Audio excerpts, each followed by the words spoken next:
अस्सलामुअलैकुम, नमस्ते, सत श्री अकाल। Welcome back to your own YouTube channel. मैं हूँ Saima Peerzada and you are watching Saima Peerzada reaction channel. तो कैसे हैं आप लोग? आज हम देखने वाले हैं why the west has started copying India in everything. तो भाई क्यों वेस्ट जो है वो इंडिया की कॉपी करना स्टार्ट हो गया है। देखते हैं वीडियो को और क्या रीज़न है, क्या कॉपी कर रहा है। बहुत ही ज़बरदस्त वीडियो होने वाला है क्योंकि जब कॉपी की बात आती है ना तो फिर मज़ा आता है वीडियोस देखने में। और मुझे कॉपी से ना बॉलीवुड याद आ जाता है कि वो हमेशा ही कॉपी करता रहता है, कभी साउथ की, कभी अंग्रेज़ों की, तो कभी कुछ। तो खैर आज सुनने में यह आ रहा है कि भाई बाहर के लोग जो हैं वो इंडिया को कॉपी कर रहे हैं। तो ये एक बहुत ही ज़बरदस्त बात है। मतलब एक अच्छी वाइब्स आती हैं कि आप वेस्ट जो है वो लोग आज इंडिया की कॉपी कर रहे हैं। भाई किस चीज़ में कॉपी कर रहे हैं ये तो आज हम जानेंगे आज इसकी वीडियो में। तो ओरिजिनल वीडियो का लिंक आपको मिल जाएगा डिस्क्रिप्शन में, सो आप वहाँ से वॉच कर सकते हो। बाकी हमारे वीडियोस आप देखते रहें। व्लॉग्स चैनल का आपको लिंक नीचे कमेंट सेक्शन में पिन किया हुआ मिल जाएगा, तो आप ज़रूर वॉच कीजिएगा, आपको अच्छा लगेगा I believe. Let's start the video. Hello फ्लोनर्स, दिस इज निकिता। और जरा ये सुनो, साल 1984 में a British turn American citizen और राइस टेक कंपनी का सीईओ रॉबिन एंड्रयूज ने हमारे ट्रेडिशनल बासमती को अपने अमेरिकन राइस के साथ क्रॉस करके उसका एक हाइब्रिड बनाया, टेक्समती राइस, जिसे उसने अपना यूनिक राइस बताकर हर साल करीब उससे $7 मिलियन का भारी मुनाफा कमाया। इनफैक्ट सिर्फ यही नहीं, एक US based company Squatty Potty recently American Shark Tank में अपना स्क्वाटिंग टॉयलेट्स का आइडिया बेचकर आज करीब $175 मिलियन की कंपनी बन चुकी है। But wait a minute, India में तो ये टेक्निक इंडस वैली सिविलाइजेशन के जमाने से ही है, हम ऐसे ही पॉटी करते आ रहे हैं। एंड माइंड यू, इस चीज के बारे में अमेरिकन ऑलरेडी जानते हैं, तो फिर आखिर क्यों ये अमेरिकन शार्क्स ऐसे इंडिया से चोरी किए हुए आइडिया को यूनिक आइडिया समझकर उसमें इतने पैसे इन्वेस्ट कर रहे हैं। इसी में ऐड कर दो जर्मनी में ये यूनिक न्यू लीफ से बने ऑर्गेनिक प्लेट्स। हमारे यहाँ के पित्तल के प्लेट भी वही चीज है।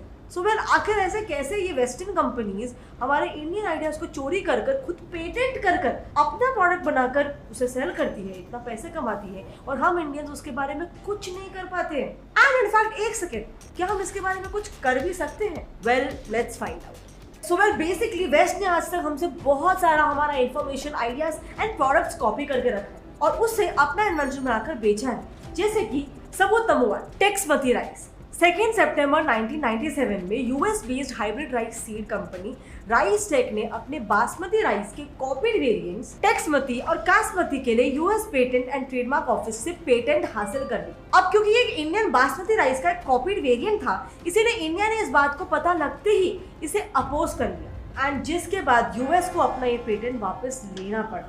सबूत नंबर 2, लीफ टेबलवेयर। आपने इन प्लेट्स को तो जरूर देखा होगा। So well, you know what, ये लीफ से बने हुए प्लेट्स असल में organically German company leaf Republic बनाती। एंड ऐसा मैं नहीं कह रही हूँ, बल्कि 2016 में उन्होंने ही ये क्लेम किया है। उन्होंने ऐसे लीफ प्लेट्स को इनोवेटिव कलेक्शन ऑफ टेबलवेयर कहकर कई लीफ यूटेंसिल्स लॉन्च किए with a price of around 800 से 1000 रुपया पर यूटेंसिल। आई मीन, यही यूटेंसिल्स हमारे इंडिया में 1 से 1.5 रुपए में या फ्री में तक मिलते हैं प्रसाद के साथ। सो बेसिकली यानी आइडिया हमारा, लेकिन प्रॉफिट तुम्हारा। सबूत नंबर 3, योगा। अब मुझे एक बात बताओ, दुनिया के सबसे पहले योगी कौन थे? Any guesses? Well, it was Lord Shiva, who is also called the आदि योगी। एंड माइंड यू, ये मैं नहीं बल्कि हमारे एंशिएंट इंडियन सेज पतंजलि ने कई हजार साल पहले अपनी योगा सूत्र नाम के एक एंशिएंट हिंदू टेक्स्ट में लिखा है खुद। आज योगा एक $6 बिलियन की इंडस्ट्री बन चुकी, with westerners first selling it as a spiritual training, ताकि नॉन हिंदूज भी इसे बिना किसी झिझक के प्रैक्टिस कर सके। But now they have start selling it without spirit training, like ganja yoga,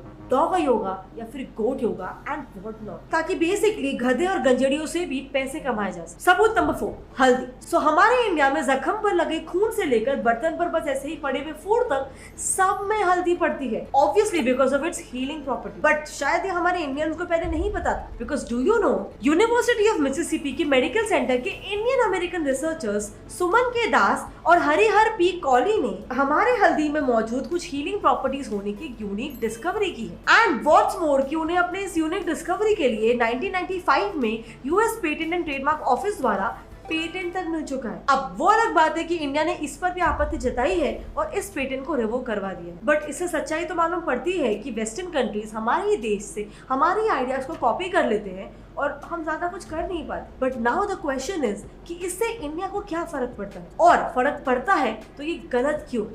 इससे इंडिया को क्या फर्क पड़ता है, उसका पॉइंट नंबर 1 है loss of market and revenue for India. हमारे प्रोडक्ट्स को अपना बताकर सबसे पहले तो वो हमारे इंडियन मार्केट को कैप्चर कर रहे हैं, एंड सेकेंड इंडिया अपना रेवेन्यू खो रहा है। फॉर एग्जाम्पल अगर टैक्स पति की बात करें तो इस पर एनुअली $7 मिलियन का प्रॉफिट कंपनी को मिल रहा है आज की तारीख में। वहीं पे yoga on the other hand आज एक $6 बिलियन की इंडस्ट्री है और लीफ प्लेट्स को तो ₹1000 पर प्लेट पे सेल किया जा रहा है। मार्जिन सोचो। क्या हमारा भारत देश इतना रेवेन्यू गंवा नहीं रहा है? अब यहाँ पर मेन क्वेश्चन ये है कि ये जो फॉरेन कंपनीज है अगर ये हमारे ही इंडियन प्रोडक्ट्स को अपने मार्केट में हाई प्राइसेस में बेच रहे हैं तो क्या हम इंडियंस को इसे अपना फेट समझकर बस एक्सेप्ट कर लेना चाहिए, या फिर हमें अपने स्वदेशी प्रोडक्ट्स को और ज्यादा प्रमोट करना चाहिए? इनफैक्ट हमारे पीएम नरेंद्र मोदी जी ने ही recently make in India campaign launch किया था जिसमें वो बेसिकली हमारे लोकल प्रोडक्ट्स को ग्लोबल लेवल पे लेके जाना चाहते थे। एंड फ्लोनर्स इसी इनिशिएटिव में आता है कैश करो एप्लीकेशन, जो एक ऐसा एप्लीकेशन है जिसमें हमारे श्री रतन टाटा जी ने भी खुद इन्वेस्ट किया है। इस एप्लीकेशन में बेसिकली आपको Amazon, आजियो और मिंत्रा जैसे 1500 प्लस शॉपिंग वेबसाइट्स पर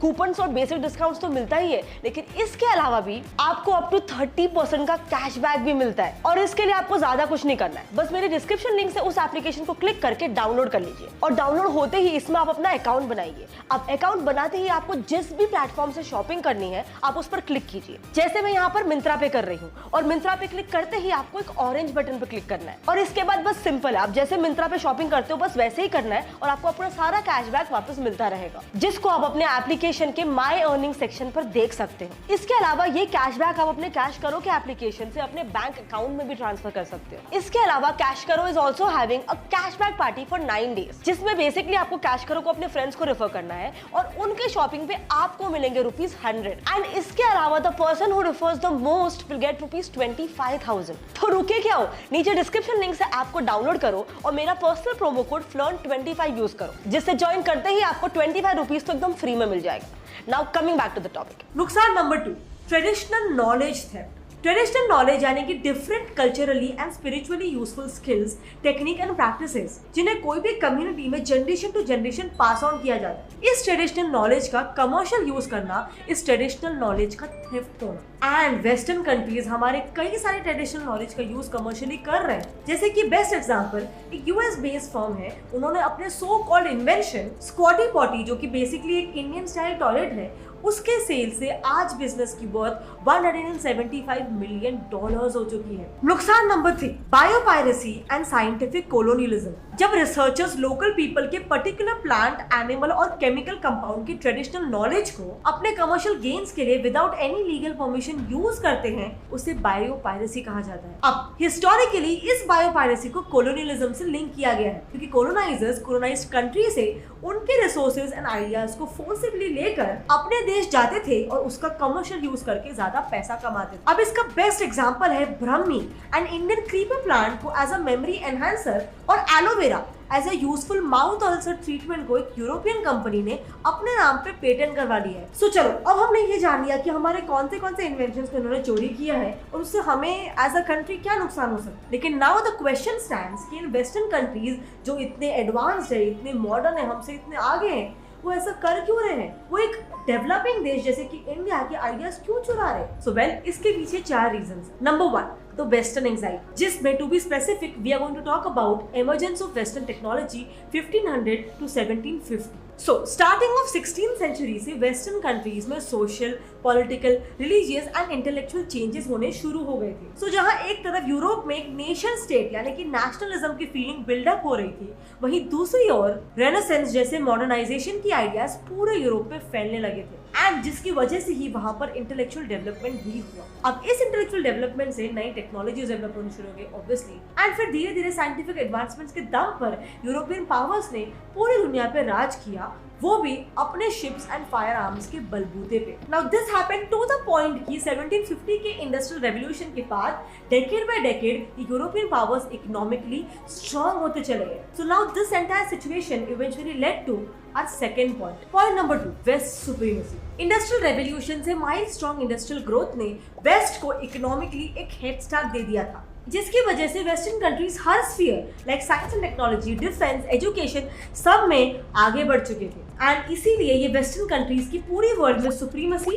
और डोमिनेंस एस्टैब्लिश हो गया। बट फिर आया कहानी में एक ट्विस्ट। फिर हुए वर्ल्ड वॉर्स, जिन्होंने सिंगल दुनिया को बाइपोलर वर्ल्ड में तब्दील कर दिया था। एंड जिसके बाद वर्ल्ड में सिर्फ 2 सुपर पावर्स डोमिनेट करने लगे थे, सोवियत रशिया और यूएसए। बट फिर इसके बाद हुआ एक और ट्विस्ट। ये बाइपोलर दुनिया में एक और तब्दीली आई और सोवियत रशिया के डिसइंटीग्रेशन से दुनिया बाइपोलर से यूनिपोलर बन गई, with USA dominating the game right now. Point number 3, change of power balance and Thucydides trap. So इसके बाद यूएसए सुप्रीमेसी को मेंटेन नहीं कर पा रहा था और 21st सेंचुरी के 2 डेकेड्स पास होते होते वर्ल्ड का पावर बैलेंस चेंज होता नजर आ रहा है, जहां पे यूएसए की सॉफ्ट पावर को चाइना एंड इंडिया जैसे एशियन कंट्रीज स्लोली रिप्लेस कर रहे थे। And exactly here lies our answer, क्योंकि इसी की वजह से यूएस को एंजाइटी हो रही है, क्योंकि इसकी वजह से यूएस की वर्ल्ड पर अपनी पकड़ छूट रही है। इनफैक्ट इस पर हार्वर्ड स्कॉलर ग्राहम एलिसन ने कहा है कि यूएस थुसिडियस ट्रैप में फंसता जा रहा है। ये थियोरी एंशिएंट हिस्टोरियन थुसिडियस के पेलोपोनेशियन वॉर के ऊपर बेस्ड है।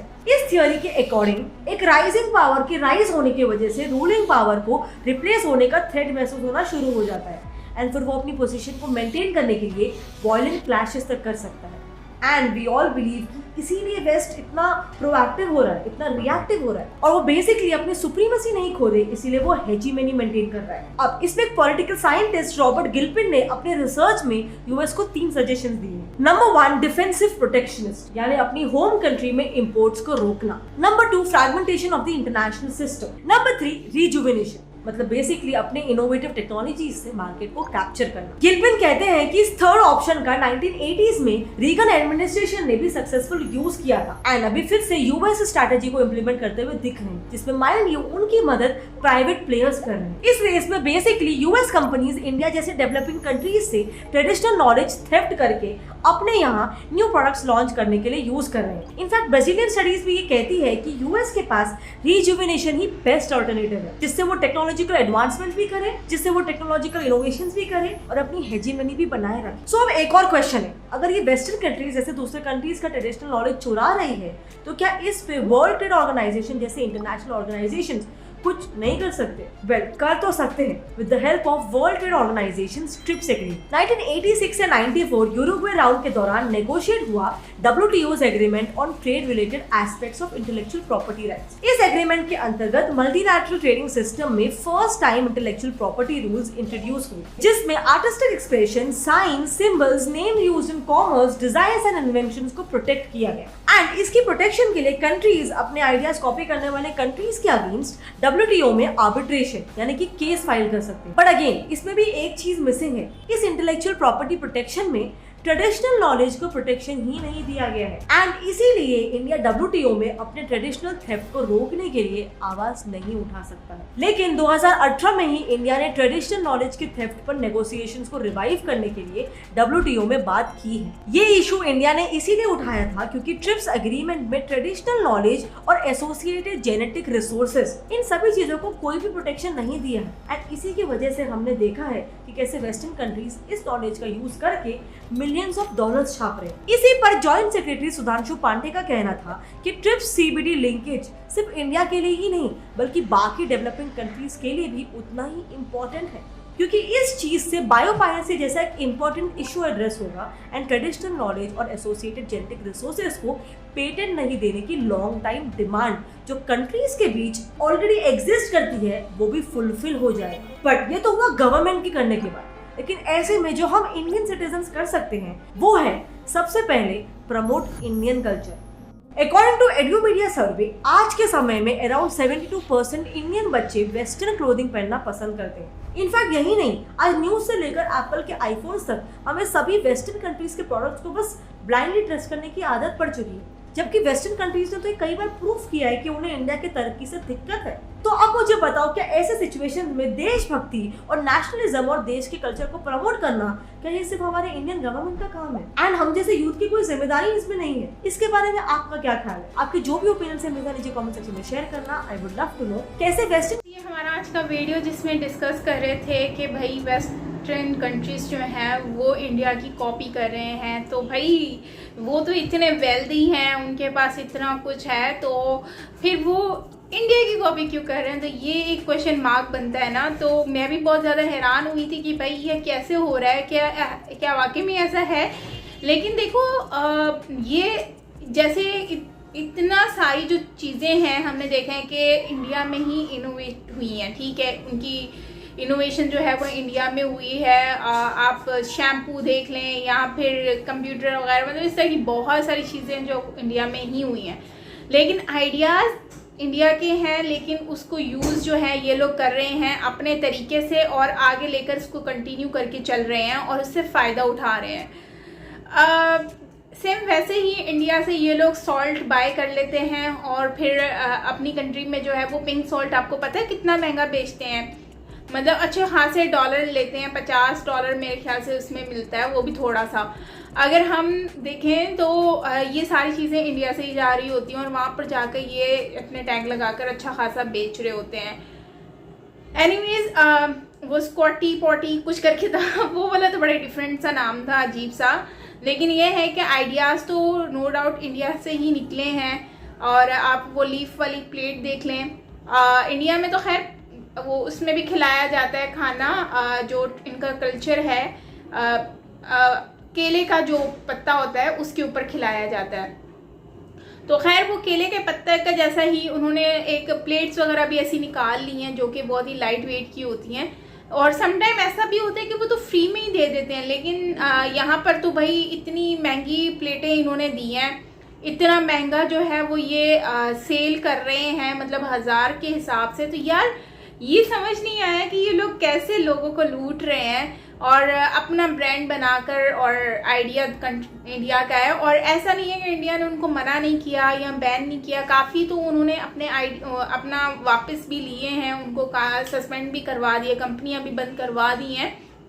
तो फिर भी जाहिर सी बात है काफ़ी चीज़ों में तो अभी भी स्क्वाटी पॉटी जो है उसमें भी वो आगे चले गए हैं। कुछ चीज़ें हैं जो कि उन्होंने नहीं इंडिया ने करवाई हैं, आई थिंक इन फ्यूचर इनको कंट्रोल करना चाहिए। आइडियाज़ इंडिया के हैं तो फ़ायदा भाई वो क्यों उठाएं, जाहिर सी बात है। और उसके साथ साथ हम देखें तो भाई इंडिया ने तो बहुत कुछ make in India banana start कर दिया है और उससे इंडिया को काफ़ी फ़ायदा भी हुआ है, और इस तरह से इंडियन प्रोडक्ट को भी बहुत ज़्यादा प्रमोट किया जाएगा, जिससे वेस्टर्न कंट्रीज़ को इतना फ़ायदा नहीं होगा जितना कि इंडिया को फ़ायदा होगा मेक इन इंडिया से। तो इस तरह से वो एक्सपोर्ट भी कर सकते हैं, राइट। तो अब जो हम देख रहे हैं ना वो ये देख रहे हैं कि कल्चर की अगर हम बात करें तो हमें वेस्टर्न लोग जो हैं वो भारत में जब भी आते हैं, वृंदावन में आते हैं, हरे कृष्णा जो हैं वो सारे ही लोग इंडियन कल्चर को अडॉप्ट कर रहे हैं, मतलब साड़ी पहनना उनको बहुत पसंद है, यहाँ पर बिंदी लगाना, समटाइम मैं भी लगा लेती हूँ, मुझे भी अच्छा लगता है। खैर पाकिस्तान में तो नॉर्मली लगा ही लेते हैं, बट ये है कि ओपनली इतना नहीं लगाते लोग, लेकिन यह है कि घरों में लगा लेते हैं। तो कल्चर खैर इंडियन अडॉप्ट कर रहे हैं, पर ये है कि हम लोग में जो हमारे वेस्टर्न कंट्री से लोग हमारी कंट्री में आते हैं ना, वो लोग कल्चर को भी अडॉप्ट करते हैं और उनको ये अच्छा लगता है। लेकिन हम लोग अगर देखें तो हम लोग अपने कल्चर से बहुत दूर जा रहे हैं, अपने कल्चर के साथ नाइंसाफ़ी कर रहे हैं। हम लोगों को आजकल मैंने रिसेंटली एक वीडियो भी लगाई थी, तो उसमें मुझे मतलब मैंने एक इंस्टाग्राम पर लोगों से पूछा था कि मैं किस टाइप की साड़ी पहनूं, मतलब मुझे ख़रीदनी है, इंडिया से मैं मंगवा रही हूँ, तो जो है ना वो मुझे कौन सी टाइप की मुझे साड़ी मंगवानी चाहिए। तो वो साड़ी की उन्होंने बताया, मुझे काफ़ी लोगों ने तो कमेंट में सजेशन बहुत अच्छी दी, पता नहीं इतने साड़ियाँ मुझे बता दी, उनके नाम मुझे तो खुद नहीं पता था, मैं खुद कंफ्यूज हो गई ना। लेकिन फिर मुझे कुछ कमेंट्स ऐसे भी इसमें मिले कि उसमें लोगों ने मुझे ये कहा कि भाई अब तो वक्त चला गया, तो सीज़न अब कौन पहनता है साड़ियाँ। आप इस बात से आइडिया लगा लो कि मैं पाकिस्तान में बैठकर ये सोच रही थी कि मैं साड़ी बाय करूं और मैं पहनकर मैं रिएक्शन वीडियो बनाऊं, व्लॉग बनाऊं और आप लोगों से भी शेयर करूं कि इंडियन कल्चर मुझे कैसा लगा। जबकि वहाँ से मुझे काफ़ी लोगों ने, मैं ये नहीं कह रही कि उन्होंने मुझे ये क्यों कहा तो ये बहुत बुरे हैं, ऐसा नहीं है, बट मैं इस वीडियो को देखने के बाद कल्चर की जब बात आई तो मैं ये सोच रही थी कि जाहिर सी बात है वहाँ पर जो चीज़ लोग कर रहे हैं वही चीज़ उन्होंने मुझसे शेयर की कि अब कौन पहनता है साड़ी। तो इसका सिंपल सा मतलब ये है कि अब वहाँ पर साड़ी को इतना ज़्यादा प्रमोट नहीं किया जा रहा, इंडियन कल्चर को इतना प्रमोट नहीं किया जा रहा, वो वेस्टर्न कल्चर को अडॉप्ट कर रहे हैं, जीन्स शर्ट, उनके ब्रांड्स वगैरह, ये सारी चीज़ों को ज़्यादा पहना जाता है और पसंद किया जाता है। और शायद यही रीज़न है कि हम लोग अपने कल्चर से इतना दूर जा चुके हैं और हम अपनी कंट्री को फ़ायदा पहुंचाने के बजाय हम नुकसान की तरफ लेके जा रहे हैं। एट द लास्ट मैं यही कहूँगी कि गवर्नमेंट का रोल होता है कंट्री को डेवलप करना, हमारा रोल होता है उनकी कंट्री की जो कर रहे हैं उसके साथ उनको हेल्प करना। हम अपने तरीके से, हमारे भी कुछ रिस्पॉन्सिबिलिटीज़ बनती हैं कि हम अपनी कंट्री को आगे लेकर चलें। सपोज दैट हमारी कंट्री एक कचरा रोड गवर्नमेंट बना देगी, लेकिन उसको साफ रखना हमारा फ़र्ज़ है। उसमें हम अगर कचरा फेंकते हैं तो ये हमारी रिस्पॉन्सिबिलिटी है कि हम उसको साफ रखें, डस्टबिन में फेंकें। कचरा अगर हम रोड पे फेंक रहे हैं और हम बोले कि गवर्नमेंट कसूरवार है, तो भाई इसमें आपके सामने ही बात है कि भाई गवर्नमेंट क्या, कचरा तो नहीं, हर किसी के पीछे कचरा तो उठाने के लिए नहीं घूमेगी ना। तो ये हमारी रिस्पॉन्सिबिलिटी है कि हम सफाई रखें, हम लोग अपनी रोड्स को क्लीन रखें, हम लोग अपने कल्चर को ज़िंदा रखें, हम लोग हर चीज़ को साथ में लेकर चलें। तो आई होप कि आपको ये वीडियो अच्छा लगा होगा। मैंने बहुत सारे वृंदावन की वीडियोस देखी हैं जिसमें वेस्टर्न्स को देखा है जो कि इंडियन कल्चर को इतना लाइक करते हैं। इवन दो आप यूरोप कंट्रीज़ में चले जाओ, कहीं पर भी जाओ, वहाँ पर लोग इतना इंडियन कल्चर को इतना लाइक करते हैं, वहाँ पर भी लोग पहनना पसंद करते हैं, उनके फेस्टिवल को सेलिब्रेट करते हैं। तो आई बिलीव कि हमारे यहाँ के लोगों को भी जो है ना अपने कल्चर को अडॉप्ट करना चाहिए और उसको कंटिन्यू रखना चाहिए। सो आपका क्या कहना है कमेंट सेक्शन में ज़रूर बताइएगा। मिलते हैं नेक्स्ट वीडियो के साथ। Till then take care, bye bye.